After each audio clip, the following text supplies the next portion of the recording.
if you could ditch your mortgage and live comfortably for as little as $170 a month or even free? Today I'm talking with Debbie from Deb's RV Services, a full time RVer and professional RV inspector who did exactly that. She's sharing how she made the leap from homeownership to full time RV living, what she's learned as an inspector, and the best places to park an RV long term without breaking the bank. Plus, she's got a free RV inspection checklist just for you so you don't get stuck with a costly mistake. Let's dive in. So, Deb, thanks for joining us today. Today, we have Deb from Deb's RV Services with us. She was kind enough to join us today. And, Deb, can you tell us a little bit about how you got started as an RV inspector? And I assume you're a full time RVer as well, right? Yes, I love full timing. So what happened was I grew up in a house, but I also owned my own house and I raised my son. And while it was probably about 2017, I started watching YouTube and I loved YouTube.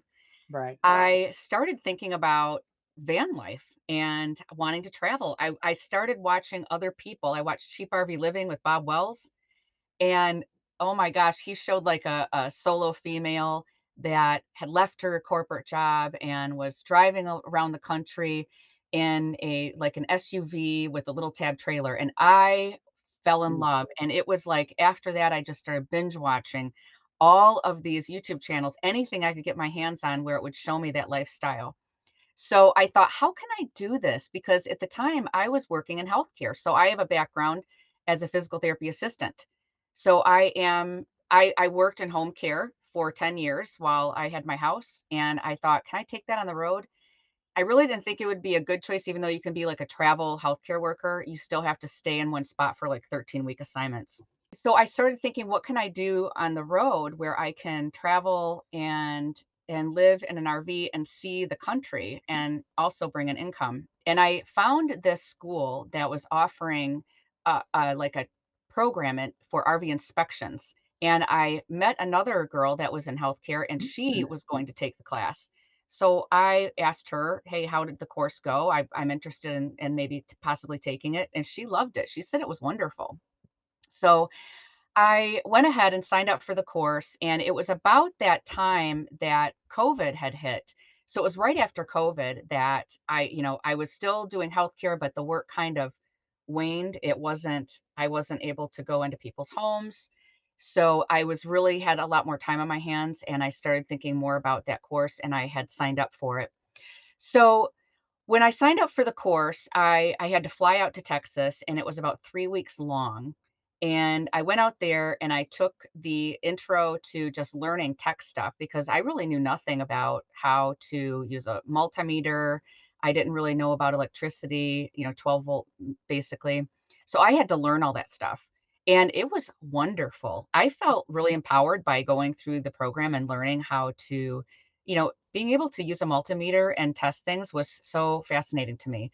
It wasn't as I always put it like on this higher pedestal that, oh, I could never learn about electricity. Like, I don't know anything about that stuff. And I thought only these people with these great minds could, work on RVs or like work on electrical components. But I actually found it pretty easy. It wasn't that hard once you learn how to just simply test. Now, I don't get into the 120 stuff, but for 12 volt, it's not that hard. Right. So, anyway, after that, I came back and I was living in Michigan at the time and I had my house. I started getting busy with inspections, like, right away. I mean, Really? I was jammed busy. And then I moved into I met another couple while I was in inspection school, and they had a Lazy Days motorhome, and I ended up buying their motorhome from them. So, I that's what I moved into was my motorhome. And I officially hit the road after my son, he also, found an apartment where he could live with friends, and I officially hit the road and I went out to Arizona. So that's kinda how I got started in it. It was kind of a really long process because you have the dreaming phase, the phase of what am I gonna do for work, what am I actually gonna live in, what can I afford, and how much money am I gonna make in this profession? So there's a whole lot of steps to it, but that's kind of the shortened version of how I got started. Right. So when you initially were interested in RV and it was kind of drawing you from being a medical travel profession kind of got you first interested in it? Yeah, I thought about it with the medical travel, but I was on these travel forums, and that's Mm, when I realized that I would have to take, like, 13-week assignments, and then I'd have to make sure I had license in every state, and that just seemed like a bother to me. right. So you So, started thinking of ways you could earn an income and still be on the road. Get yes, yeah. that's really neat. So had you ever owned an RV before? Well, my kind of my history is I grew up camping, Right. and my dad always took me with a pop-up, and we camped my whole life, and we tent camped when I was a kid. And then when I got older, I was engaged, and we had a pop-up, and then we had a travel trailer, but he kind of managed everything with that. I didn't really do any of the I did the indoor stuff and he did all the outdoor stuff. So I really didn't learn a lot about how to hitch up, how to take care of or maintain a travel trailer or anything like that. And then when we broke up, and when that happened, I was really devastated that I couldn't camp anymore. So I decided, well, I need to do this on my own. And that's when I started diving into these YouTube channels where people were either living out of a SUV, a minivan, or a travel trailer.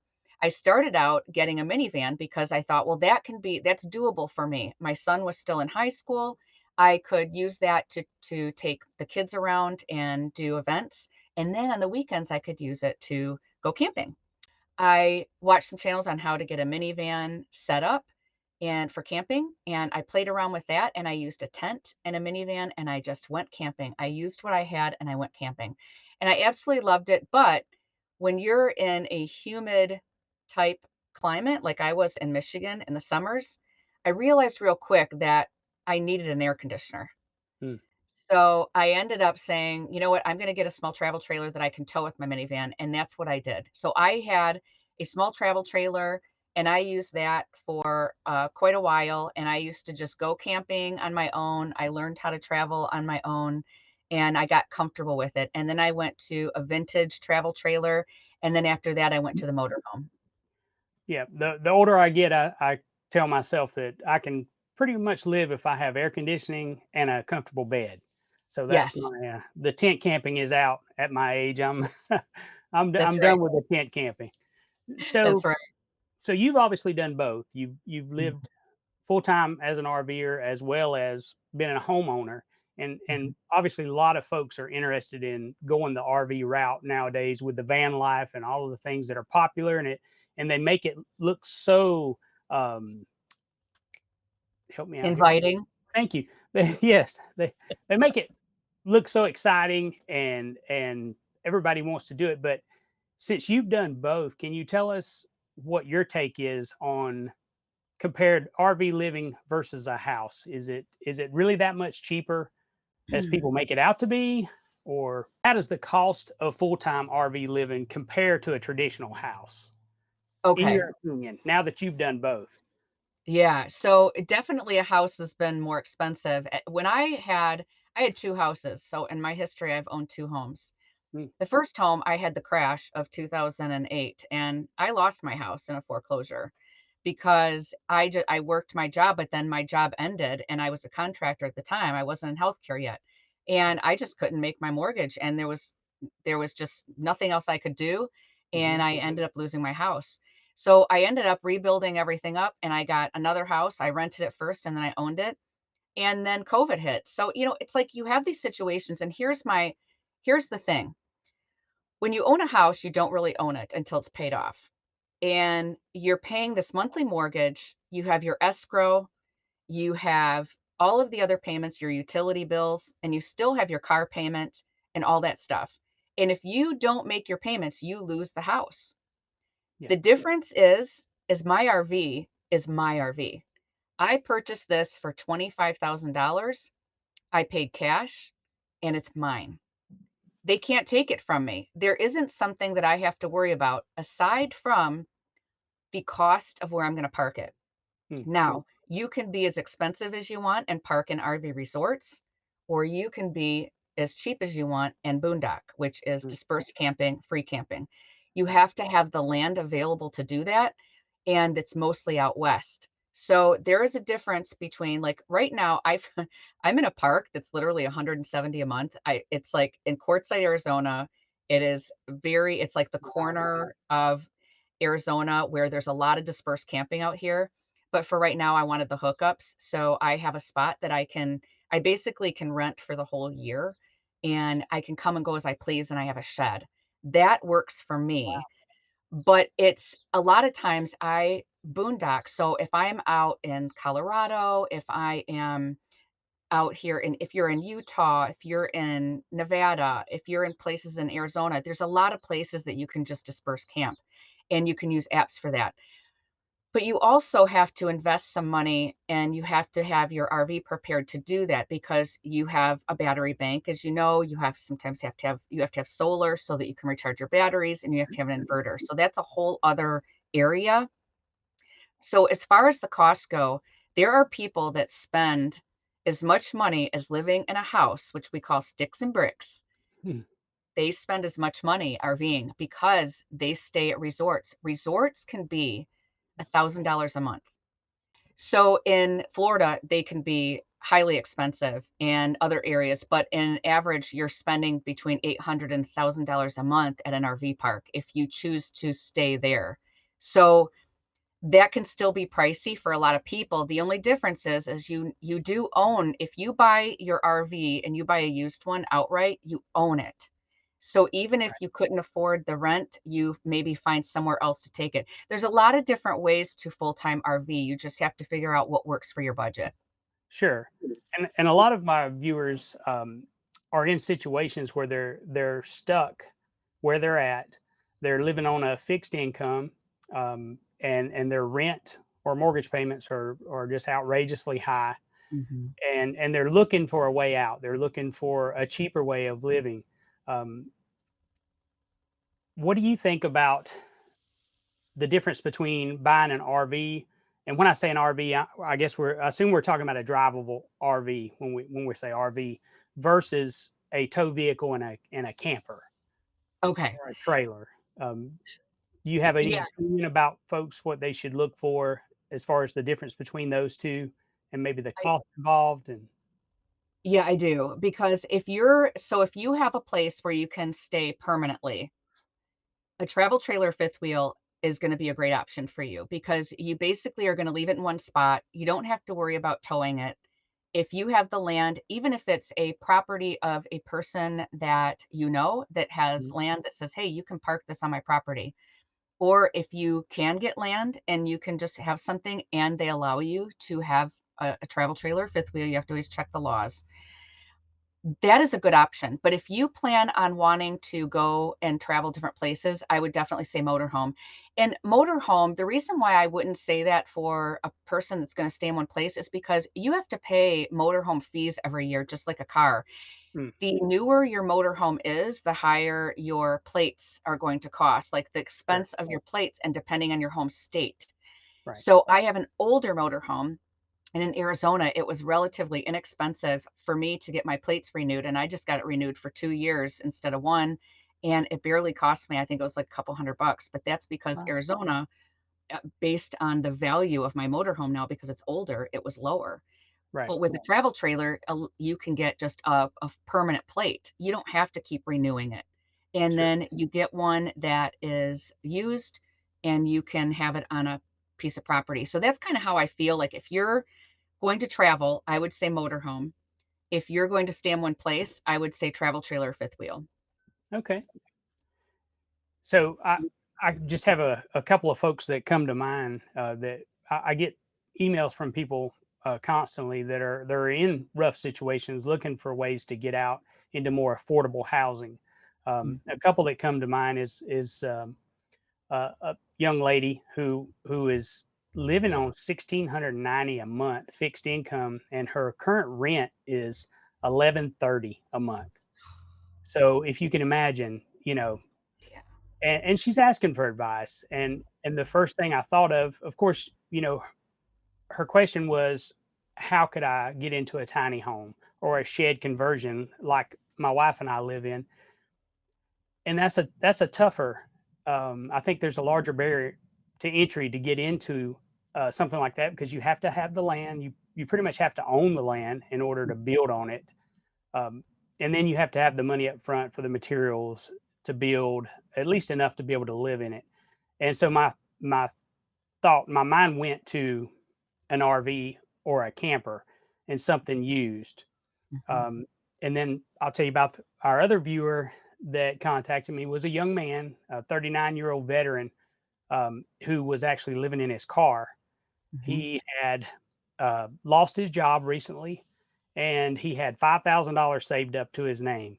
And he was terrified to spend that money on renting a place or anything until he got gainful employment. But he does own a piece of property um, out west, free and clear. I believe it was Utah. I don't want to divulge too much of his information, but Mhm. I believe it was in Utah. He owned like 5 acres, free and clear. Um, and my first thought for him was, well, you might want to take 3,000 of that 5,000 you have and try to find you a little used camper of some sort that you could get by with. So my question to you is, you see a lot of used vehicles and used campers, and I'm sure that most of those are more expensive than $3,000. But what are the odds of someone finding something for a reasonable amount, let's say under $5,000, that they could temporarily live in? What are your thoughts on that? I know with an RV it may be a little more challenging than a camper, but Yeah, you have I any advice for someone in a situation like that where they're I getting. would say, here's what I think that they might be better off getting a cargo trailer. Mm, You could find that and you could set it you could so there's options, but I think as for RVs, I think the price point is I don't think you're gonna get anything for $3,000 as far as a travel trailer. It's gonna be junk and it's gonna be rotted out. yeah. You could probably get a decent cargo trailer. A lot of people and I don't know if the vehicle he's already in, like if the car can tow anything, Mm, but if it can tow anything, he could add a cargo trailer on. He could leave it at the property and he could use that as like a, just build out what you can. He could get a cargo van for now or like a cargo pull along and trailer and then he can build it out if he has any skill in building or adding things to it that it can be kind of like something he can put on his property. Continue to try to save up enough money where he can get you're going to really need I would say to get something decent, about $10,000 for a even a used travel trailer that isn't rotted out. A lot of them, they might have the price point, but they're gonna have rot and they're gonna have a lot of problems with it. But to get something at least decent that he can put on the property, I would say about $10,000 at least. So for now, he could add like he could add a cargo trailer. I see a lot of people that do that. So, if he can tow anything, he could tow that along or he can just leave it on the property and then he can just slowly earn up a little bit more money and continue to save until he can get something bigger. that's great advice. That's Yeah, I just think people out there's so many people suffering and to be honest, I see this happening even more and more. With the economy, with how people like living on Social Security, it's just not enough money to afford. There are a lot of happy people out here. I know that people feel stuck in their home or their environment. But I'm here to tell you that I am out here. I see people every day. I meet wonderful, beautiful people living in minivans that are happy because they can move their location to anywhere they want and they can have a beautiful backyard. They can go stay at parks during the day. It's not as scary as you think. It is actually very welcoming and there's people everywhere and there's such a community out here that I look at people that live in vans and SUVs sometimes with a little bit of envy because they don't have to pay 8 miles to the gallon like I do for my gas, to get from A to B. And exactly. they can go anywhere. They can go in any small space. They can get deep into the woods if they want. I mean, it's beautiful out here. It's And very so freeing. yeah, It's a it's freeing very lifestyle, isn't free. it? It is, and so it can be better, it's not as scary as you think, and There are places that if you can get into for like 500 a month, or even like the place that I found here that's like 170 a month. Yes. There are places like that around the country, depending on where you live, Right. that you can stay. There are places where if you have a lower income, people survive and thrive at with a travel trailer, fifth wheel, or motorhome. Yeah, there's even in my area, I'm in Alabama, and it's not known for being the RV capital of the world like it is out west. But even here, I've noticed that there's places popping up, people who have land, and a lot of people have large tracts of land in this area. That's all rural country land. But I know several just on my commute between my house and work, there's several places where people have created little RV spots on their property.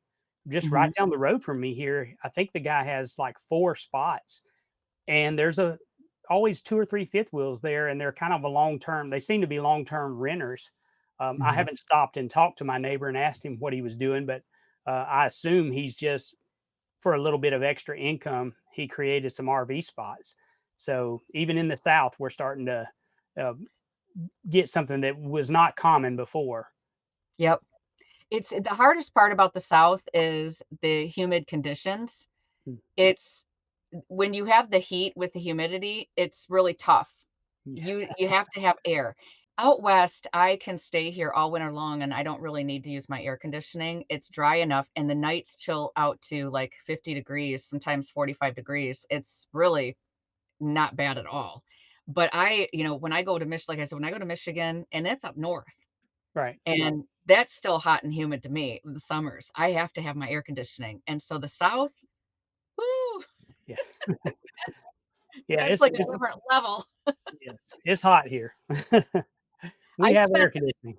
I I spent a I July I went back and did some tech training in Texas in July in 2022, and so I stayed in Texas all of July, and that was the hottest I have okay, well, Arizona's pretty hot in the summer, but it was humid hot. Like, I walk outside and I just felt like all of a sudden I was soaked.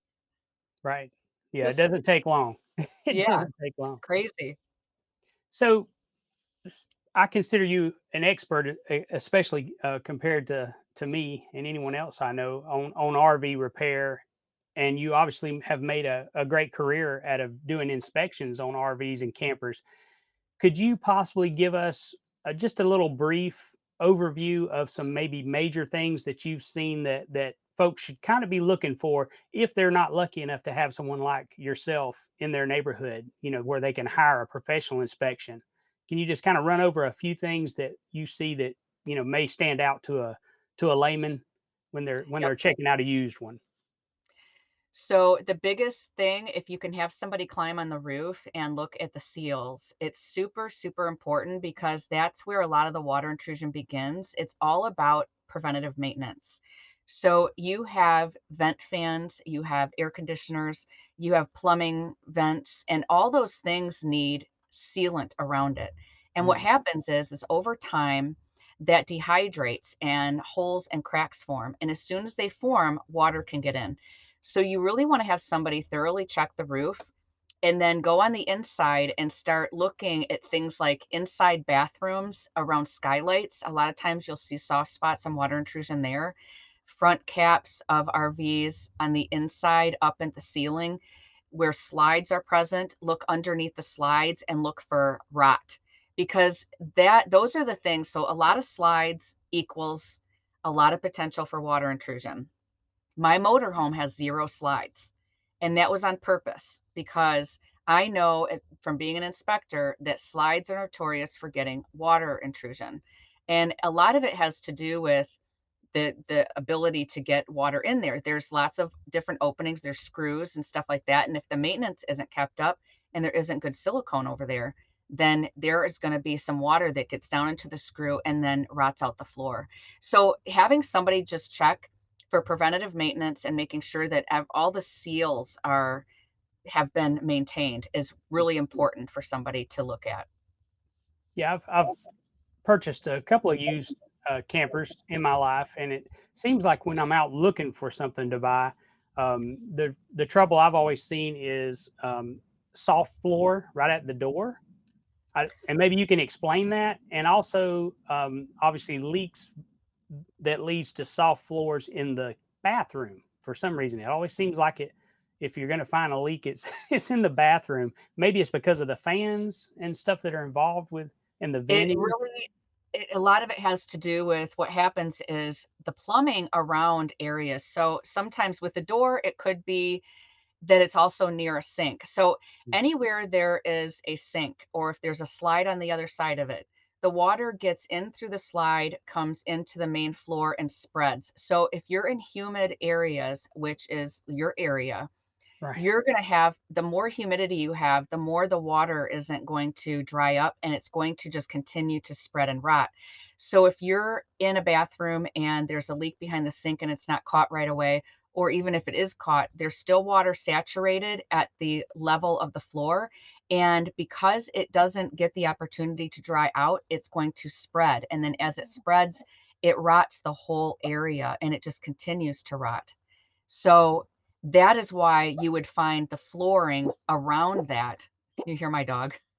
You having dreams? She's having little No. dreams, so she's making noises.